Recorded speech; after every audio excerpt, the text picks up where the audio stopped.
اس کے بعد 17 اور 18ویں آیت ہم کریں گے انشاءاللہ، اور اسی پہ ہم درس کا اختتام کریں گے۔ اللہ تعالیٰ فرماتا ہے کہ انما التوبۃ علی اللہ للذین یعملون السوء بجہالۃ، محض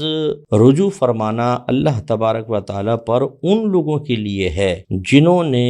برا عمل کیا لا علمی کے ساتھ، ثم یتوبون من قریب، پھر وہ توبہ کرتے ہیں ان قریب، فاولئک یتوب اللہ علیہم، تو یہ وہ لوگ ہیں کہ رجوع فرمائے گا، متوجہ ہو جائے گا اللہ تبارک و تعالیٰ ان پر یا ان کی طرف، وکان اللہ علیما حکیما، اور اللہ تعالیٰ علیم ہے، حکیم ہے۔ مراد یہ ہے کہ بعض اوقات ایسا ہوتا ہے کہ ایک آدمی تو بالکل جہالت میں ہی گناہ کر لیتا ہے، اس کو علم ہی نہیں ہوتا، یہ بھی بہت بڑا گناہ ہے۔ یاد رکھیں حضرت ابن عباس رضی اللہ تعالیٰ عنہ کی روایت کے مطابق اگر ایک جاہل گناہ کرتا ہے تو اس کے نامہ اعمال میں 2 گناہ لکھے جاتے ہیں، ایک گناہ کا گناہ، دوسرا علم دین نہ سیکھنے کا گناہ۔ اس سے مراد یہ ہے یہاں پر کہ کوئی گناہ سے بچنا چاہتا تھا لیکن پھر بھی گناہ ہو گیا، نفس غالب ہو گیا، شیطان نے بہکا دیا، ایسے ماحول میں پھنس گیا کہ باوجود کوشش کے وہ نہ بچ سکا، ہو گیا، اب وہ اللہ تعالیٰ کی بارگاہ میں رجوع کرتا ہے تو اللہ تعالیٰ اس کی توبہ کو قبول فرمائے گا۔ مراد یہ ہے کہ بعض لوگ ایسے ہوتے ہیں جو خوب گناہ کرتے رہتے ہیں، انہیں منع کرتے رہو باز نہیں آتے، اور رسمی توبہ کے الفاظ بیان کرتے رہتے ہیں، یار میں اللہ سے توبہ کرتا ہوں بس اللہ معاف فرما دے۔ تو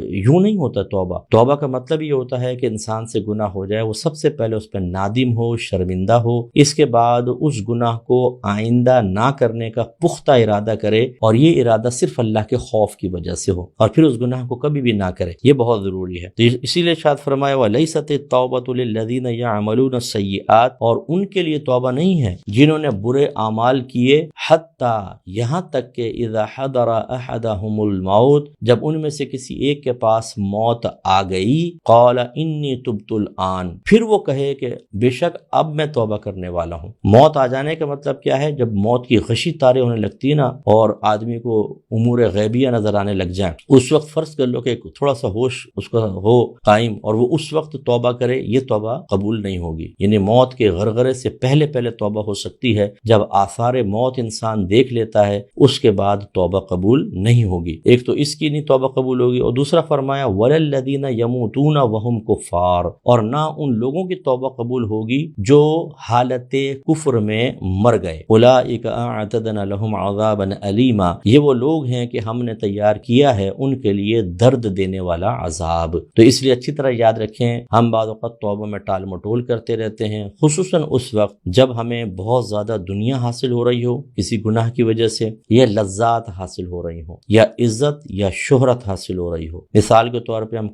حرام کاروبار کر رہے ہیں، پیسہ بہت آ رہا ہے، بعض لوگوں نے باہر کے ملکوں میں شراب کی دکانیں کھول رکھی ہیں، پب کھول رکھے ہیں، مسلمان ہیں، جوئے خانے کھول رکھے ہیں، انہیں منع کریں باز نہیں آتے، کیوں؟ دوستیاں بہت ہیں، PR بنتی ہے، بہت سارے لوگ آتے ہیں، ان سے روابط بڑھتے ہیں، پھر پیسہ بہت کما رہے ہیں، انہیں منع کریں وہ کہتے چھوڑو بھائی ہم نہیں کرتے۔ تو بعض وقت پیسہ، اسی طرح بہت سے لوگ جیسے ہمارے پاکستان میں اور دیگر جگہوں پر حرام کاروبار کر رہے ہیں، پتہ ہے کہ ہم جھوٹ بول کر اور بہت سارے غلط کام کر کے ہم پیسہ کما رہے ہیں، لیکن پیسے کی کثرت اتنی ہوتی ہے کہ انسان توبہ کا کہتا ہے بعد میں دیکھ لیں گے، یا توبہ کا مشورہ دینے والوں کو وہ سمجھتے ہیں کہ بھی یہ چونکہ دنیا کے دوڑ میں پیچھے رہ گئے اس لیے ہماری دولت سے جیلس ہو کے ایسے کر رہے ہیں۔ کچھ ایسے ہوتے ہیں جو گناہ کی لذتوں کی بنا پر گناہ نہیں چھوڑتے ہیں، زنا ہو رہا ہے، شرابیں پی رہے ہیں، نشہ کر رہے ہیں، اور دیگر مطلب یہ کہ جو سوشل میڈیا پہ آج کل گناہوں کے مختلف معاملات ہیں اس میں انوالو ہیں، تو وہ اس لذت کی بنا پر گناہ نہیں چھوڑتے ہیں۔ بعض ہوتے ہیں جو عزت اور شہرت کی بنا پر گناہ نہیں چھوڑتے ہیں، جیسے بہت سارے ایسے ناجائز پیشے ہیں کہ جن سے وابستہ جب انسان ہو جائے تو اس کو عزت بھی بہت مل جاتی ہے اور شہرت بھی بہت ملتی ہے، جہاں جاتے ہیں فوٹویں کھینچنی وغیرہ وغیرہ۔ ان سے اگر کہیں کہ آپ گناہ چھوڑ دو تو گناہ چھوڑنے کا مشورہ دینے والا ان کو بے وقوف لگتا ہے۔ تو یوں جب یہ چیزیں آ جاتی ہیں نا ہمارے ساتھ تو بعض اوقات انسان توبہ میں ٹال مٹول کرتا رہتا ہے، اور پھر اچانک موت آتی ہے اور انسان اندھیری قبر میں چلا جاتا ہے، پیسہ سب ادھر رہ گیا، عزت شہرت ادھر رہ گئی، اور جو فوائد تھے سارے ختم ہو گئے، جن لوگوں کے درمیان ہم رہ کر غافل رہے تھے وہ سب بھول بھال گئے، اور ہم عذاب قبر بھگت رہے ہوں گے۔ اس لیے آج کے درس کی برکت برکت سے ہمیں سوچنا چاہیے کہ اگر اللہ تعالیٰ نے ہمیں توبہ کا موقع دیا ہے تو اس میں دیر نہ کریں، فوراً سے پیشتر توبہ کریں۔ میں گزارش کروں گا میری کتاب قرب الہی آپ ضرور لیں، اس میں توبہ کا چیپٹر پڑھیں، کیونکہ توبہ کی مختلف اقسام ہوتی ہیں، توبہ کے طریقے، مختلف گناہوں پر توبہ کے طریقے بھی مختلف ہوتے ہیں۔ یہ نہیں کہ بس کان پکڑ دیا یا ہاتھ اٹھا دیا اللہ میری توبہ اور ہر گناہ کی ایسی توبہ ہو جائے گی، نہیں، اس کے طریقے مختلف ہوتے ہیں۔ مکمل معرفت کے لیے آپ یہ کتاب ضرور لیجئے،